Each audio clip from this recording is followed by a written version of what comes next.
Welcome to the Incredible Hoax, coming to you from the command center for Hoax Central. I'm Chris. Mark. Mark. It's like 3 a.m. We're like, No, hi, how you doing? Just Mark. All right, we are continuing with our NFL. So we pretty much only talk about movies and football for the most part. It seems like. Yeah.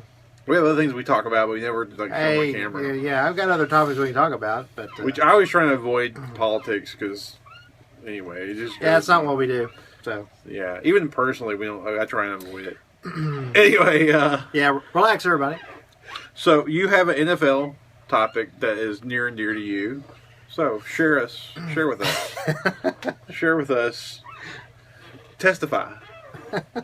Well, this is kind of a part 2 of we were talking earlier about the NFL and the soap opera that it's become. Sure. And I just found it interesting as this was playing out, particularly in the month of September this year. Roger Goodell, the commissioner, he took over for Paul Tagliabue back in 2006. Mm-hmm. And at the time that his tenure began, the NFL was riddled in all this the off the field issues. No discipline whatsoever. No discipline. You know, it was really kind of a ghetto thug mentality. It was a really thug league. It just the perception at least. Sure. And he came in, and for the first 2 seasons, he was seen as kind of the new sheriff in town, the guy that was really cleaning up things. Absolutely. And to be the guy that had that rep, and he was coming down hard and being more strict and trying to have more, certainly raise the accountability that was, that just apparently was not there before he got there. And then to have what happened this year was a bit of a shock, because the way he was approaching it was, well, anytime he went to hand out a punishment for someone who had an off the field issue, he would always go, what's the precedent for it? And then he would do that. The Ray Rice thing. Well, okay, what's the precedent? What have we done before? 2-game suspension? I'll do that. And it was fascinating to me that nobody near him or even himself was able to say, hey, you may want to take the temperature of the nation. This could blow back on you. Be prepared if this doesn't go well, and have a plan of action. And he didn't seem to, nor the NFL seemed to have a plan of action. Yeah, TMZ blindsided them. Yeah, TMZ it blindsided snowballed them with big the interior time. of them elevator shot. Well, as we talked about before, go ahead, finish your thought before I jump in. Well, it takes us back to September, and all this was going on, and it was just fascinating to me that here was a guy who, this is where he started, had the reputation of being the guy to clean up the league, and the owners, he got paid, what was it, a $40 million bonus one year, a lot of money, and so the owners are throwing him out there to be the bad guy, to be the buffer, to take the hits, and really to clamp down on these things. These are edicts that are coming from the owners. Right. This is nothing that he's just himself doing necessarily. Sure.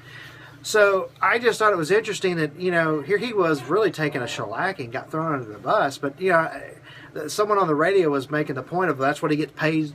He's getting paid very well to take those shots. And it was just, I just thought it was a fascinating thing to have a guy who had been so good at this. And then it seems like the last 2 years he's been somehow bad at this. And it goes back to that CBA agreement. That last one they did, was it 2010, 2011? And the Players Association was able to bargain for more leverage. Hey, anytime you put a guy on suspension, you got to come to us. We can, and a lot more flexibility for them to appeal suspensions and things like that. And it seems like, at least this year, the Players Association and what the owners want and what the nation is wanting, it doesn't seem like they're gelling.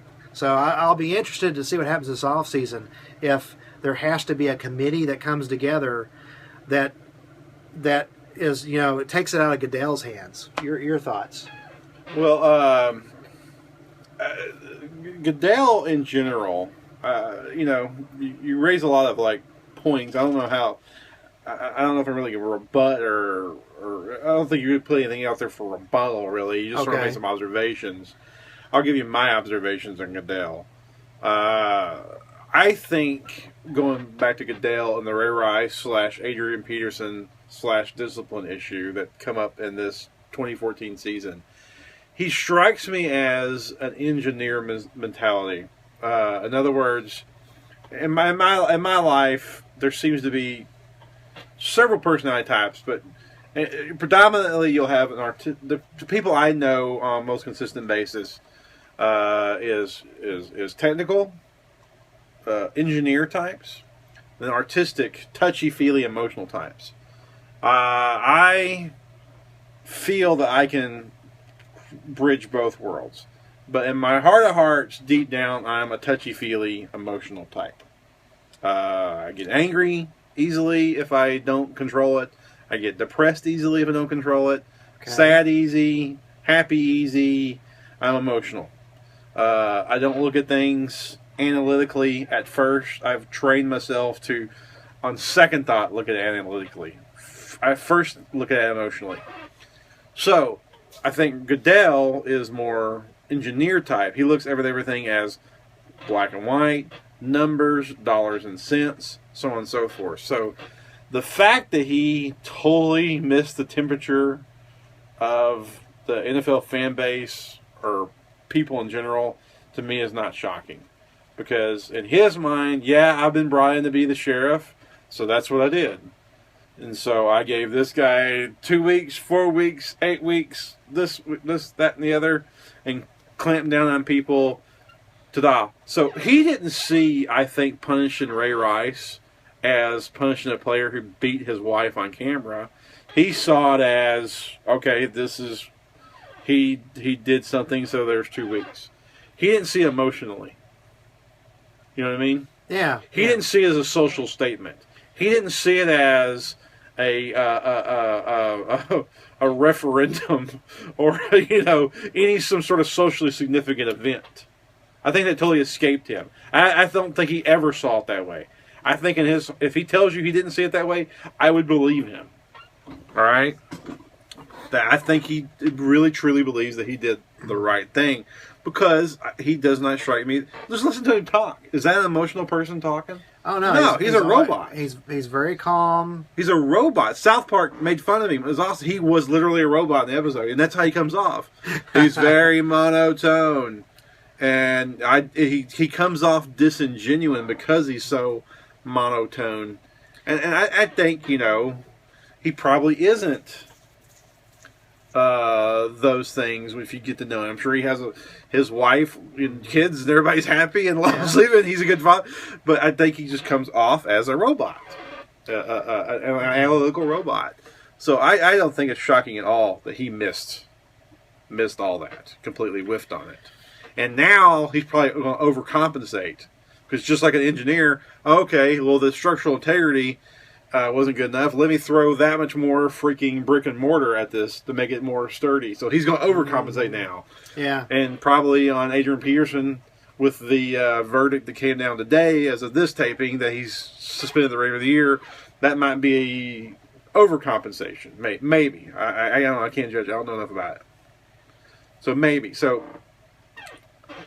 all that to say, I think for the rest of his tenure as commissioner, you're not going to get a guy who can read the temperature of the room. He's just not made that way. He's just not. He's not the endearing, lovable guy that knows how to push what buttons and whatnot. Yeah, well, to me, but that's the fascinating part of it, though. Yeah. Because when he took over the job in 2006, he didn't necessarily. They wanted the Terminator. First of all, it was transparent. It was out there. We knew that the NFL was a thug league. Yeah. That was something he knew. That's what it was. So the fact he's been on the job, working at it, things got better, and then maybe things have, at least the appearance, things have gotten a little worse or a lot worse in the recent years, and all of a sudden, the nation, this story really caught fire. And you can blame the PR department or him, or I don't know. I mean, it's just fascinating to me that here was a guy who was the new sheriff, the tough guy, and then this is the guy now being seen as not being tough enough. You talk about irony of ironies. Yeah. It was very ironic. Well, that's because the emotional mood changed of people, and he's a robot, and he didn't change with it. And I think the nation, I think we kind of intimated on our part one, talking about the soap opera and all that. You get beat down, and I think this nation's just tired of it. We're tired of every other week there's some athlete who's been involved in something, and I think that as a nation we've had it up to here with it. And I think that's what he got caught in. I honestly, and I've said it to you off camera. And I have enough confidence in it that I'll say it on camera. And I'm not saying never. I'm not saying never or ever. I'm not using those kind of words. But I can see the day where I don't watch football. Now, I thought I would go my whole life and watch football. But because the soap opera events beat me down, because of some of the rule changes, and because of the parody, because of the way they market some of the teams, I don't feel like, I honestly don't think my team is getting the fair shake it's supposed to get to be successful. And at some point, I'm just throwing money away watching these games because it's never going to matter. You know what I mean? Yeah. The rich get richer and the poor stay poorer. I think that's true of some of these teams. Baseball is even worse. I don't know how people are baseball fans of some of these franchises when you never ever have an opportunity to win. And I feel that's kind of happening. I don't think there's as much parity in the league as they claim to be. I really don't, because every year you Denver, New England, Green Bay, they're always good. You know what I mean? I don't think the parity exists that they claim to exist. Yeah. And with the rule changes, if you don't have a franchise quarterback, you're screwed. Mm-hmm. There's no way to overcome not having a franchise quarterback with the rule changes. So I'm not saying never, but I can see the day sometime in the next 5 years or so that I probably I've got enough to do with my time. I'll do something else. I'll watch football. Yeah. Anyway, and is that Goodell's fault? Partially. Is that the owner's fault? Partially. Is that the player's fault? Partially. Is that me getting older and my mood changing? Yeah, partially that too. I don't think I'm alone. Because I just, when I talk to people, there just ain't that fervor it seemed to used to be with football. I mean, it's gotten beaten on the end of Sunday night. Well, that was where I was going to go for it. We'll have to go with that. Yeah, I was going to go as an ending thought. Was the last three Sunday night football games have actually lost in the ratings to the Walking Dead TV show, and that is, folks, that's big, and not all these Sunday night games have been like really bad teams. I mean, you had Colts and Patriots just this last game, and they're certainly both should have been close. That should have been a close game.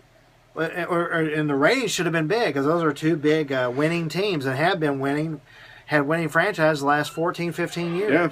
So should have been a big ratings getter, and it's not. So I think there could be some fatigue there. Yeah, I think there's such a saturation of entertainment that the American audience does get fatigued. And that opens up a whole other discussion about why NFL's moving into London and Canada, why movies are making China that much more of a priority. That opens up a whole other can of worms. But I do honestly feel that the American public is almost entertained to death. You can't watch every show. You can't see every game. No, you can't. As much as we love movies and I want to see every movie, it's just impossible to see every movie.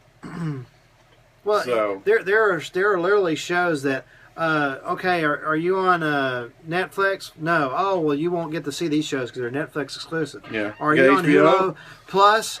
Oh, you won't see those shows. You're on Amazon Prime? No, you won't see that show. And on it goes. And you're like, I can't. And then, we're in the middle of a recession. Who's got that kind of money? And then with football, my team's out of my market, so I have to pay to watch them. That is not cheap for me to watch the Titans. It is not cheap. It costs me like $60 a month. The Sunday ticket. Sunday tickets, like something like $60 a month. Something like that. I might be wrong. It's $40, 60, something like that. Anyway, it's not cheap, and it's not getting the bang for my buck. So I know I'm an exhausted fan. Exhausted with the saturation of the soap opera. Exhausted from a monetary. I don't buy any of the products anymore. Jerseys, hats. I don't buy any of that stuff. It just I kind of drew the line on all that stuff. And I don't think I'm alone. I don't think I'm alone in feeling this way. Well, and what's fascinating to me is to pick on. You said you were talking about parody earlier. Well, if there's so much parody, now I realize there are some really good GMs and coaches that are long tenured in some of these teams we're talking about. But you raise an interesting point. Is there something going? Is there the other fans of there's about 6 teams that have had about 12 years at least of just consistency where they're in the playoffs. Mm-hmm. Well, the other, what is that? What would that be? About 26 teams? We're like, when's our day? Yes, we understand you have a bit of a dynasty going up, but when's our turn? And I think, there's something interesting about this parity that it just seems like about 6 teams keep having their day and the rest of us just keep waiting. You can't do that forever. And I don't know that you raise a good question. Maybe this parity isn't really parity. I never really thought about it until you brought it up. They claim parity, but it doesn't really deliver. Ask the Buffalo Bills if there's parity. And they have not been in the playoffs since '99 when they lost at Tennessee in the Music City Miracle. They haven't been back since '99. And Cleveland, ask them if there's parity. They've been awful since they have back. Yet to be back at all since they've been back. I think they haven't been back at all. Yeah, this year is their first sign of life in a long time. So, and I know people will comment like, "Well, get a good coach. Well, manage your team better." Valid. You're totally valid. Can't argue with you. I still don't think parity exists as much as they say it does.